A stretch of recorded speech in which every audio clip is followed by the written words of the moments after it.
তো এখন আমরা আছি এখানে গিদ্দাপাড় ভিউ পয়েন্টে।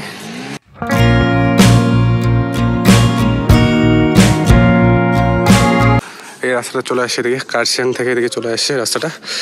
এবং তো এটা হচ্ছে গিদ্দাপাড়, এই যে ভিউ পয়েন্টটা মেনলি হচ্ছে এটাই। এখান থেকে পুরো সুন্দর সুন্দর ভিউ দেখতে পাবেন। তো এটাও চলে গেছে এদিকে, রংটং এর আগে এটা উঠবে। সো আজকে আমরা যাচ্ছি কার্শিয়াং অন্যতম একটি ভিউ পয়েন্ট, যেখান থেকে আপনি পাহাড়ের অসাধারণ সুন্দর সুন্দর ভিউ দেখতে পাবেন, সাথে টয় ট্রেনের যে জকাশা দৃশ্যটা সেটাও আপনি দেখতে পাবেন ওখান থেকেই দাঁড়িয়ে। এবং ভ্রমণকারীদের অত্যন্ত প্রিয় একটি ভিউ পয়েন্ট। তো মেনলি আমাদের যাওয়ার যেটা উদ্দেশ্য সেটা হচ্ছে ওখান থেকে সানসেট দেখার দৃশ্যটা, এবং সানসেট দেখার যে দৃশ্যটা অসাধারণ একটি দৃশ্য দেখা যায়। তো সেই সানসেট দেখার জন্যই আমরা যাচ্ছি ওখানে। সামনে দেখতে পাচ্ছেন কার্শিয়াং শহরটা এবং কার্শিয়াং টাওয়ারটা যে আছে এখানে, পুরো কুয়াশার জন্য কিছু দেখা যাচ্ছে না আজকে। তো আমরা যে জায়গাটা এখন দাঁড়াই সেটা হচ্ছে জিরো, মানে সুভাষ ঘিসিং মার্গ। তো আমরা যাবো এই বাস হাটে যে রাস্তা দেখা যাচ্ছে ওই রাস্তা দিয়ে। নিচের দিকে যে রাস্তা চলে গেছে সেটা শিলিগুড়ির দিকে চলে গেছে রাস্তাটা। এখান থেকে গিদ্দাপাড়ার ডিস্টেন্স হচ্ছে 2 কিলোমিটার। সো আপনি যদি এখানে আসতে চান তাহলে শিলিগুড়ি থেকে শেয়ার গাড়িতে করে আপনি কার্শিয়াং গাড়ি অথবা যে দার্জিলিং গাড়িগুলো যায় সেই গাড়িগুলোতে করে উঠে আপনি কার্শিয়াংয়ে নেমে যেতে পারেন, বা অথবা এই জিরো পয়েন্টে এখানে নেমে যেতে পারেন। এখান থেকে আপনি শেয়ার গাড়িতে করে আসতে পারবেন এই গিদ্দাপাড় ভিউ পয়েন্টে। এবং আর একটা রাস্তা গেছে আপনার শুকনা হয়ে রংটং হয়ে যে রাস্তাটা আসছে ওই রাস্তা হয়ে যদি আপনি আসেন তো ওই রাস্তা হয়ে আপনি আসতে পারবেন। তো আজকে যে রাস্তার অবস্থা, শুধু রাস্তা দেখা যাচ্ছে এবং সাইড থেকে কিছু দেখা যাচ্ছে না, কুয়াশার জন্য চারদিকটা ভরে গেছে পুরো কুয়াশায়।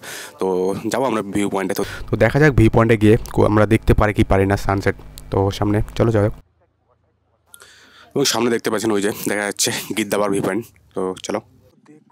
তো এখানে এন্টার করে আপনি দেখতে পারেন একটা টয় ট্রেনে অনেক বড় ছবি দেওয়া আছে এবং সাথে উপরে দেওয়া আছে গিদ্দে ভিউ পয়েন্ট। তো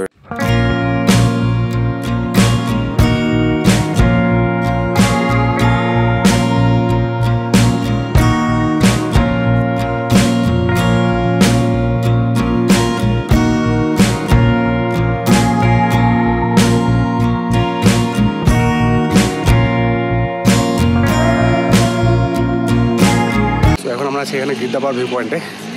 তো এটা হচ্ছে এখানে বসার জায়গা, উঠেই আপনি দেখতে পাবেন একটা বসার জায়গা এবং দেখো পিছনের ভিউটা।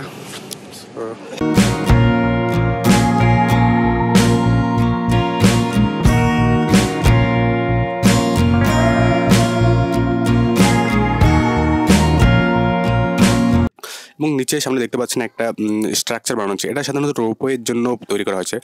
জানি না রোপওয়েটা কবে স্টার্টিং হবে, বাট আপনি যদি কখনো রোহিণী লোয়ার পার্কে গিয়ে থাকেন তো খেয়াল করবেন রোহিণী লোয়ার পার্কে সেম এরকমই একটা স্ট্রাকচার বানানো হচ্ছে যেটা হচ্ছে রোপওয়ের জন্য। জানি না কোনো কারণবশত হয়তো প্রজেক্টটার কাজ এখানে বন্ধ হয়ে আছে, যদি কখনো হয় এটা। তো রাস্তা যে ভিউটা আছে রোহিণী রোডের যে ভিউটা হয়েছে উপরে উঠে এসে কার্শিয়াং পর্যন্ত যে ভিউটা দেখা যাবে একদম এখানে। এবং যদি এটি তৈরি হয় তো নর্থবেঙ্গলের মধ্যে সব থেকে বড় রোপওয়ে এটাই তৈরি হবে। এই রাস্তাটা চলে আসছে এদিকে, কার্শিয়াং থেকে এদিকে চলে আসছে রাস্তাটা, এবং এটা চলে গেছে এদিকে রংটং হয়ে আবার শুকনা। তো এটা হচ্ছে গিদ্দাপাড়, এই যে ভিউ পয়েন্টটা মেনলি হচ্ছে এটাই। এখানে সুন্দর দৃশ্য, এখানে আসলে এখান থেকে পুরো সুন্দর সুন্দর ভিউ দেখতে পাবেন। তো এটাও চলে গেছে এদিকে, রংটং এর আগে এটা উঠবে। তো হয়ে গেছে।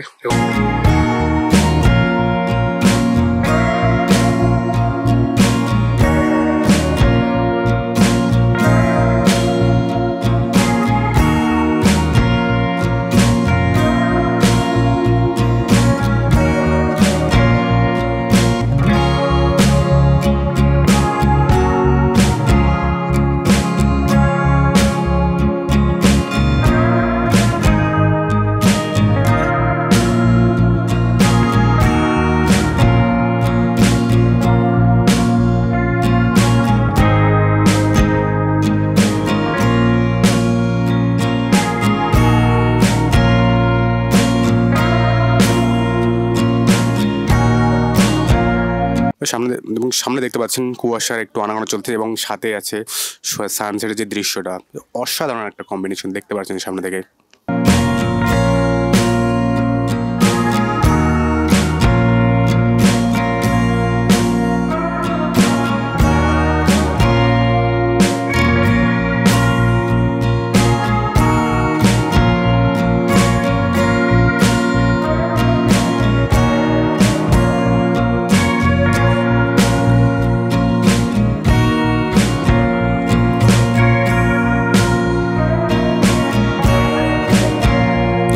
সো এখন টাইম হয়ে গেছে 5টা, তো বন্ধ করার সময় হয়ে গেছে। তো আমরা এখন নিচে যাব, নিচের থেকে একটু নিচের ভিউটা দেখাবো। চলো নিচে যাওয়া যাক।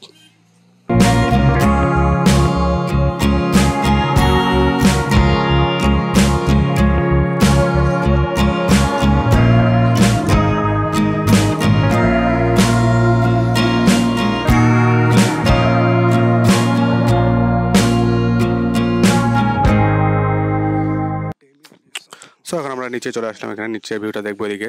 তো সানসেট অলরেডি হয়ে গেছে, তো এখন একটু পরে অন্ধকার চলে আসবে, তো আমাদেরকেও বেরোতে লাগবে এখান থেকে। তো এখান থেকে চাইলে আপনি আরও নিচে দিকে যেতে পারেন এদিকে। তো এখানে নিচের দিকে যে ভিউগুলো আছে, এখানে অসাধারণ সুন্দর সুন্দর ভিউ দেখতে পারেন আপনি নিচে গেলে। সো পাহাড়ের যে নিচে ঢালু ভিউগুলো সেগুলো দেখতে পারবেন, এবং রাস্তাটা যদি আপনি যদি চান এদিকে এই রাস্তা হয়ে যাওয়ার, তাহলে একটা অন্যরকম একটা এক্সপিরিয়েন্স হবে। চাইলে কখনো এই রাস্তা দিয়ে আপনি চলে যাবেন, নিচে রং টঙের আগেই উঠবে এই রাস্তাটা। সেই